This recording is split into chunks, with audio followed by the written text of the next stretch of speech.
How to use file management functions. Enter the file page. Here are the files related to customer and employee communication. You can search for files by type. You can also search and find. You can search by time.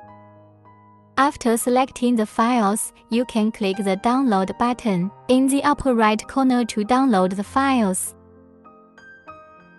Click the Preview button to preview the file content. Click the Internal Sharing button. You can share the file with employees and customer members.